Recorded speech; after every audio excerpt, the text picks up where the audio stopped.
Merhabalar, kanalıma hoş geldiniz. Bugün sizlerle hiç krema kullanmadan sadece evde bulunan temel malzemelerden hazırlayabileceğiniz bir tirleçe tarifi paylaşacağım. Tadı ve kıvamı gayet yerinde bir tarif. Diğer tarifli videolarımdan haberdar olmak için kanalıma abone olup yorum yapıp beğendiğiniz tariflerde beğen butonuna tıklayarak bana destek olabilirsiniz.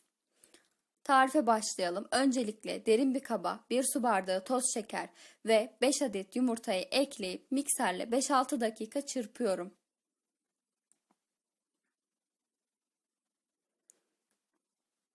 Bu şekilde köpük köpük kıvama gelecek.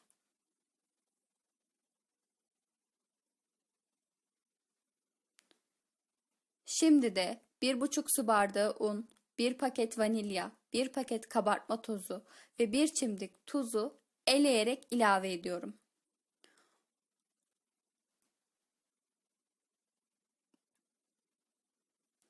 Bir spatula ile alttan üste doğru yavaş yavaş unun topaklanması geçene kadar karıştırıyorum. Bu aşamada mikser kullanmıyorum. Eğer mikser kullanırsam kekte istediğim kabarmayı elde edemeyebilirim.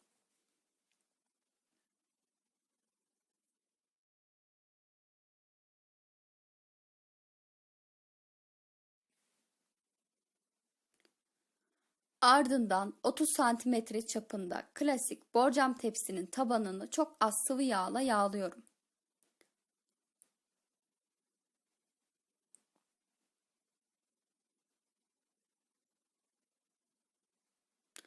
Hamuru eşit bir şekilde tepsiye yayıyorum.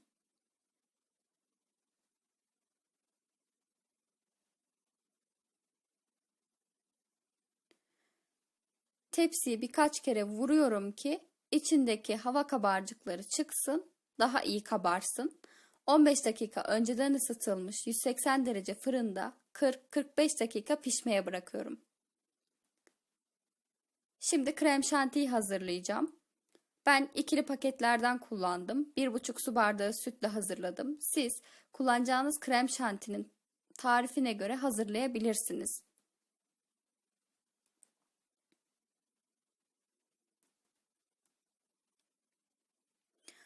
Krem şantiyi buzdolabında dinlendiriyorum.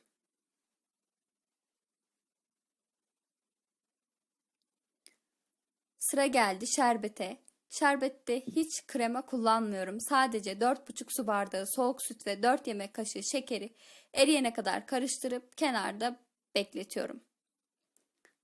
Karamel aşamasında teflon tava kesinlikle kullanmıyorum. 1 su bardağı artı 2 yemek kaşığı toz şekeri tavama ilave ediyorum. Ocağım en kısık ayarda olacak. Sallayarak bu şekilde eritiyorum. Bir taraftan da 1 su bardağından 1 parmak eksik soğuk su ve 1 yemek kaşığı dolusu tepeleme nişastayı karıştırarak kenarda bekletiyorum.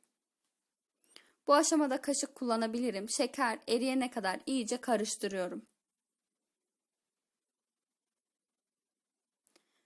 Şeker eridikten sonra 1 su bardağı kaynar suyu ilave ediyorum.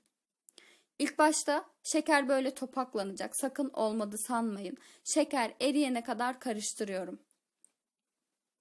Erimeyen küçük şeker parçaları kalırsa onları çıkarıp atabilirsiniz.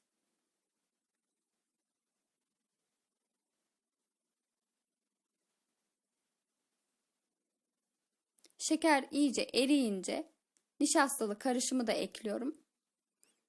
Ve fokurdayana kadar kısık ateşte kaynatıyorum. Ardından bir kaba ekliyorum ve soğumaya bırakıyorum. Soğudukça kıvam alacaktır.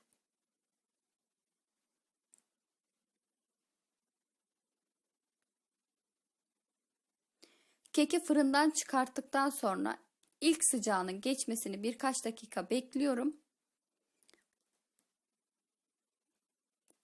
Ve sıcak keke soğuk süt şerbetimi ekliyorum.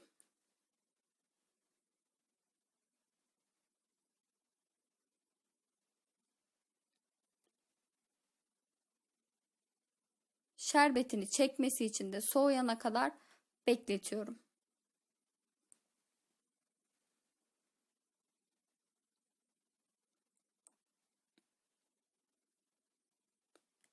Kek soğuduktan sonra üzerine krem şantiyi güzelce sürüyorum. Eğer süslemek isterseniz krem şantiden ayırabilirsiniz.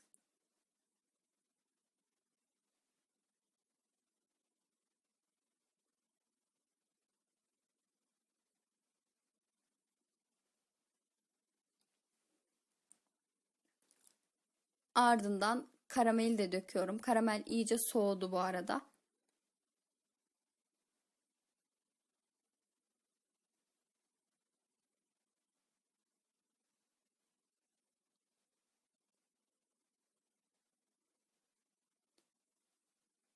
Üzerini de dilediğim gibi süsledim. Siz de öyle yapabilirsiniz. Görüşmek üzere. Afiyet olsun.